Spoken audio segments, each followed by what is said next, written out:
and philosophy, both in Averroes and in Ghazali in different ways, which you mentioned. There is unity between them in Sohrawardi. Quran introduces itself as wisdom. It's very important, but we never consider it as a book of wisdom. We do everything with the Quran except this. Hikmah.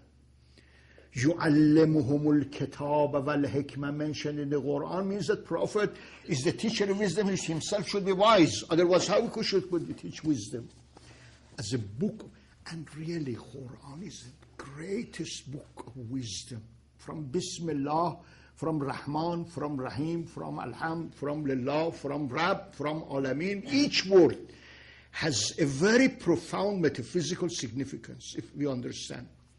But this has been done only by sages only, not by, and somehow by Sufis.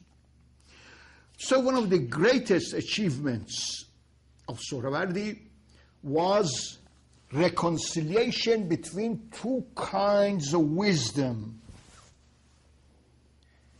Discursive wisdom and sapiential wisdom. Higher wisdom, sapiential wisdom. This is one of the greatest achievements of Islamic philosophy, reconciliation, which comes in Al-Hikmatul Muta'ala Mullah Sadra to its peak, to its summit, you see. Because if Islam is the religion of unity, not duality, you should have reached this unity in wisdom itself, see, in knowledge itself.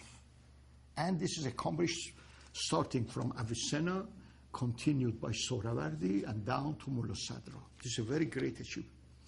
Now, he has a totally different conception of philosophy, which is needed today. You can write a new history of philosophy, from the Sohrawardi's point of view. And he has himself produced a new theory, I'll say. First, wisdom has different degrees, is graded. There are two types of vertical wisdom, not horizontal. Vertical wisdom. The lowest is discursive wisdom. Discursive, logical, through demonstration, ratiocination wisdom. But the higher is sapiential wisdom. Sapiential means by tasting, all right? Is higher. But both are true in their own way. So you have two kinds of philosophers, discursive philosophers and sapiential philosophers. Two kinds of hikmah, because philosophy is called hikmah. Hikmah al-bahthiyya wal-hikmah zawghiyya. Al-hikmah al-bahthiyya. Al-hikmah al-bahthiyya, discursive. Bahth is discursivity. You discuss, you demonstrate, you argue only conceptually.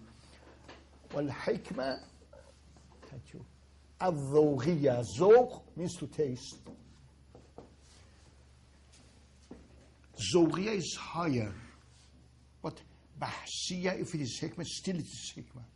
It's wisdom, still, but lower in rank. Higher is sapiential, is higher. But a true philosopher should have both. A philosopher cannot be philosopher without bahs, without discursivity. Should have both. But there are discursive philosophers like Aristotle without sapiential philosophy. There are sapiential philosophers without discursivity, like Sufis. Sufis do not have argumentation. He considers all Sufis to possess what? The higher type of wisdom. The higher type of... This is very great. I mean, to put a place for Sufis and Orafa, you see, epistemologically. They are not philosophers. They are not philosophers, because a philosopher should have discursive philosophy too. But They are muta'allih theosophers. Muta'allih, he calls sapiential wisdom, he calls only sapiential wisdom ta'alluh, assimilation to God. They're assimilated to God. Discursive philosophy is not called theosis, it's not called theosis, it's not called ta'alluh. They are hakim, discursive philosophers. But he only who possesses sapiential wisdom is muta'allih. So you have different degrees. There are 9 ranks. Those who possess only this one, those who possess this one, there are some who possess both, there are some who possess this one, they are intermediate or weak in this one, they possess this one fully and intermediate or weak. It gives very different grades. But something is very important here. First, reconciliation between the two. You see, this reconciliation is very important. Something which Sohrawardi Ghazali failed to do, and he did a very great damage, I think.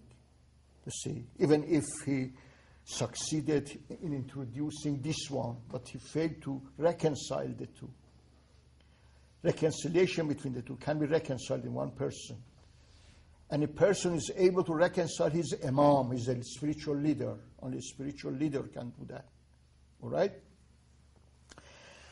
He has another conception of the development of philosophy. Philosophy is not Greek, according to him. Philosophy, right at the beginning, he mentions that it's not Greek. Because every person has a portion of divine light. Every person. So potentially everyone is a potential philosopher. He says that everybody has a portion of divine light. Weak or strong, but it has it. Right?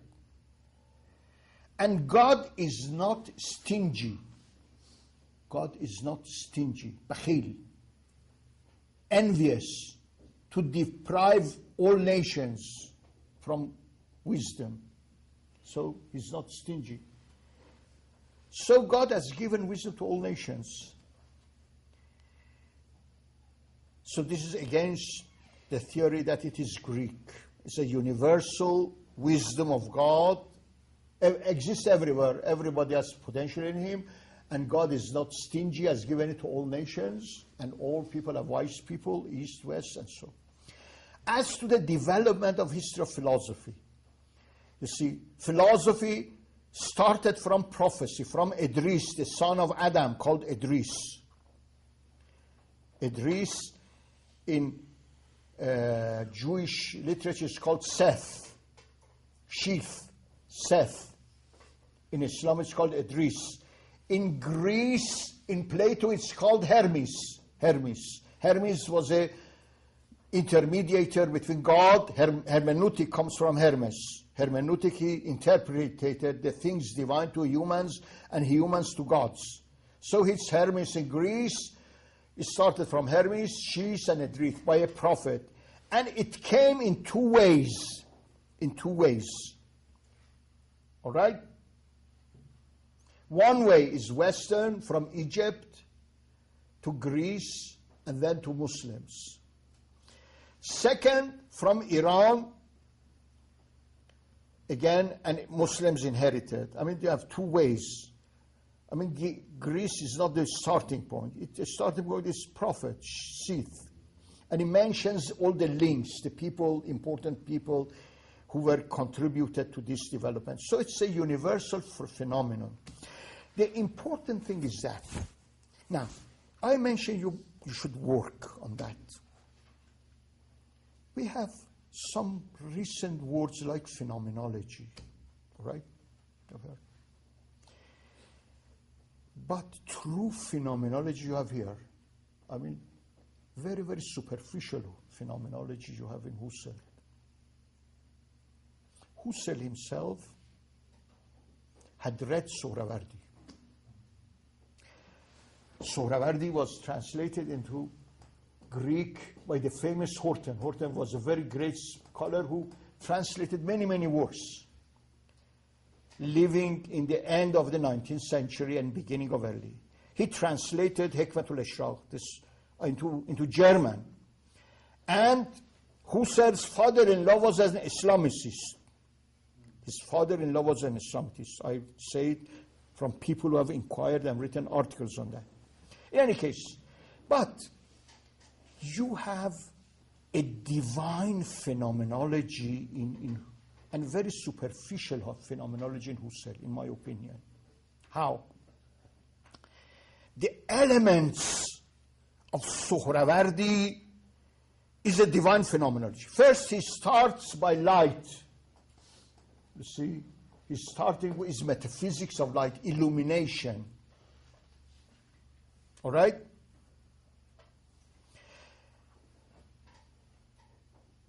What has it to do? Because illumination, light, you have phenomenon, noumenon, the world as a phenomena, right? As a phenomena which you do not find this in Husserl. Husserl, I mean, going back to things, only going back to things. But in Sohrawardi, going back from things to the principle, above things. I mean, the motto of Husserl is to things themselves, to things themselves. All right, if you go to things, what next?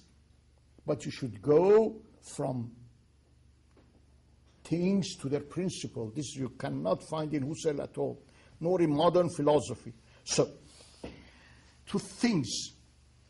And many, many people believe nowadays that it was, and Professor Ziai, many, many others who had worked on that, believed that Husserl had been influenced by Sohrawardi, very close.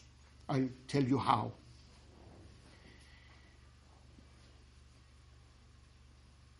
Now, he repudiates Aristotelian definition. He doesn't accept the Aristotelian definition because the definition, tarif, should make something known to us. It doesn't make anything known to us. You see, it gives you only a concept that this is man. This is very general.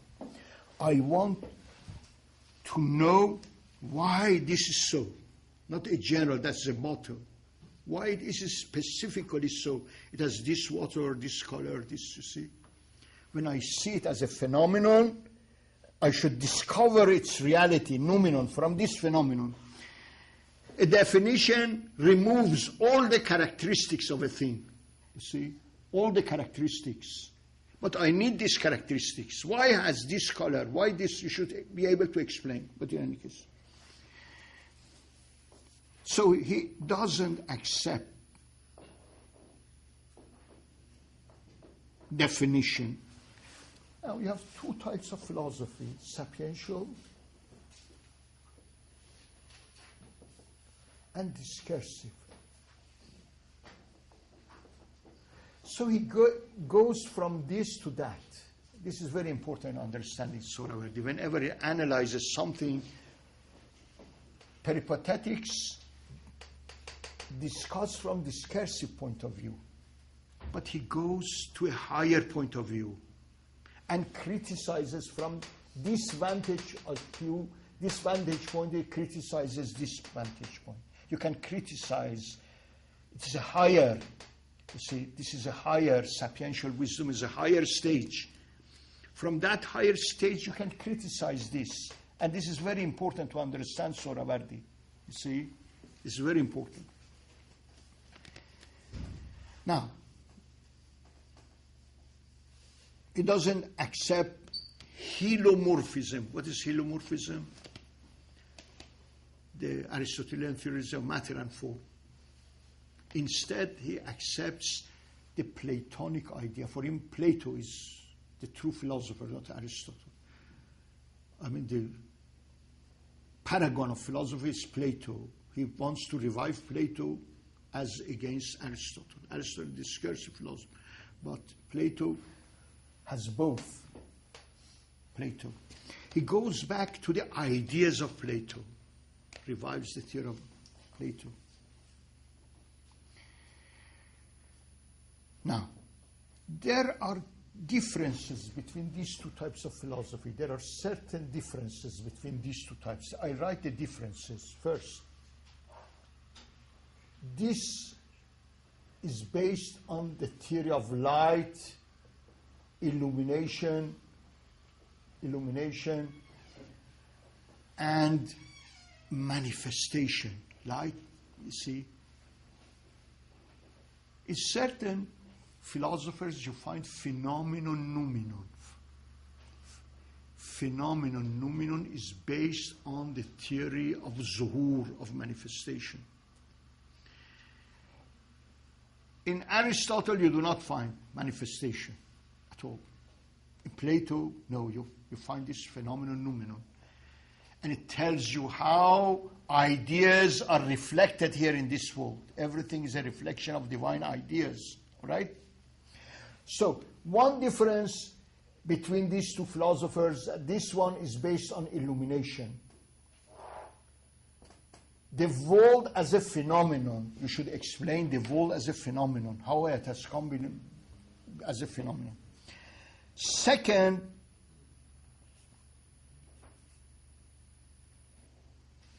is the world has, you have three different worlds. You have three worlds, not one world. This is one world. The lowest world is this. You have three hierarchical worlds.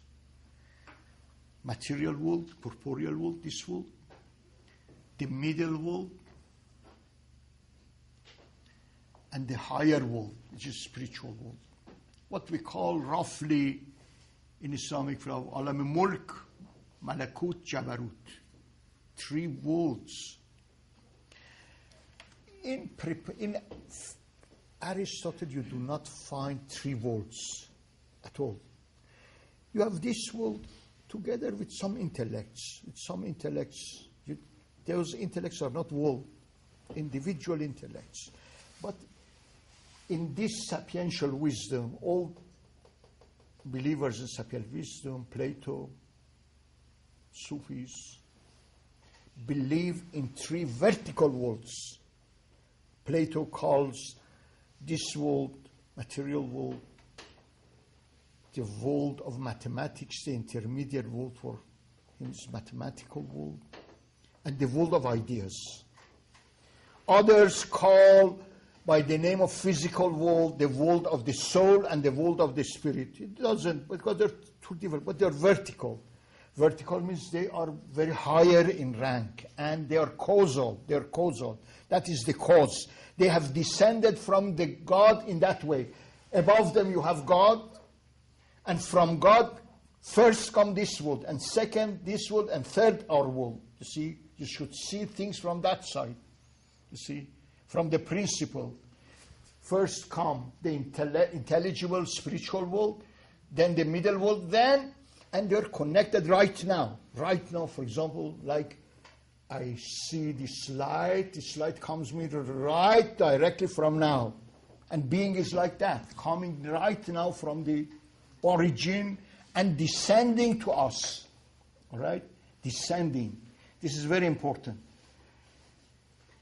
And there is no rupture, there is no discontinuity. Directly, everything has, of course, you see with your eyes the physical, but it has a spiritual side which you cannot see with your eyes, but you should see it through inner perception. All right? All right. So belief in three words. Symbolism. This philosophy is based on symbolism. Whatever has here has its source there and above in God, and finally in God. So from here you can ascend. Ascend. What Quran calls mutashabihat. Mutashabihat. You have muhkamat, which you find here. Mutashabihat are things which you mention but have mutashabih in another world. And its source in God. But it needs ta'wil. I mean, mutashabihat in Quran needs ta'wil. You cannot only know through, let's say, the phenomena. You should go, only ta'wil belongs to people who are ulama rasikhun, should penetrate deep and go to the source. So it's based on symbolism, what he calls rams. Rams, the difference between discursive philosophy and sapiential wisdom is rams. Rams is not known. Symbolism is not known in discursive philosophy. It's not understood. They understand it very superficially. And he says that الرمز لا رد عليه. You can never refute symbolism. Through symbolism, if you refute, you have not understood. Because the world is based on different levels. Principles manifest themselves in each level according to that level. They manifest. Light, for example, here is physical light, but light has another meaning in another. So from this light, you can describe that light as a symbol. If you make everything in this universe a symbol of realities you interpret truly, you reach their origin. So it's based on rams. This is very important. Rams doesn't exist in discursive philosophy. Again,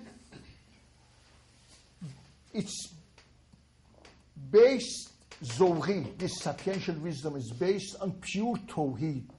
Tawheedun mahaz. Tawheed mahaz. Means they can explain to you how the world has come from one single principle. How it has come. Very clearly. Tawheed is very pure. They are Tawheed mahaz. But nonetheless, discursive philosophers are philosophers. They are hakim, but they are not hakim muta'allih. Only those who have this higher type of wisdom are muta'allih. But those who possess this one, still they are hakim. But this is very important in reconciling different levels. It's vertical. This is against Ghazali, who only accepted the higher and refuted the lower. This is more common among people. This is more common. This is restricted to very, very, let's say, high people, accomplished people. That one. It's not common to all. And it is not advisable to spread among mankind, because it's a higher type of knowledge only can be grasped by higher people who have aptitude and capability of understanding. All right? Of course, now, you have this light. He starts from physical light. Physical light is accidental light. It's not essential light, because it exists only in bodies. Since it exists in bodies, bodies are dark. So this is accidental light. You see, you have different levels of light. I write a light which is in itself, for itself, by itself. All right? Nurun fi nafse, le nafse, be nafse. This light is fi nafse, exists in itself as a reality, but exists not for itself, exists for the body.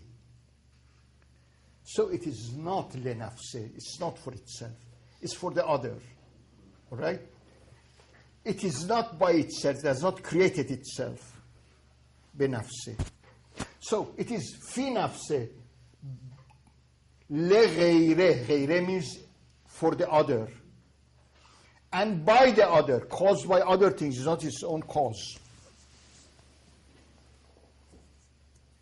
God is three. God is the only light which is in itself, for itself and by itself. It doesn't have a cause. It's not caused. This light is accidental light. Why is accidental? Because not all bodies have. It's not essential light, because this body doesn't have light. Only some bodies have light. So they are not their own cause. If body were the cause, all bodies should have it. Body is not the cause. Otherwise, all bodies should have light. It's accidental light. So we are clear about this light. This is physical light. We are clear about God. God is fi nafse, le nafse, be nafse. In itself, for itself, by itself. What about the middle light, middle one? Is the human soul, which is able to perceive itself. This light is not able to perceive itself. You perceive by it, but doesn't perceive itself. So it's not accidental light in this sense. Human soul is light in the true sense because it has self-perception. Self-perception is true light. See?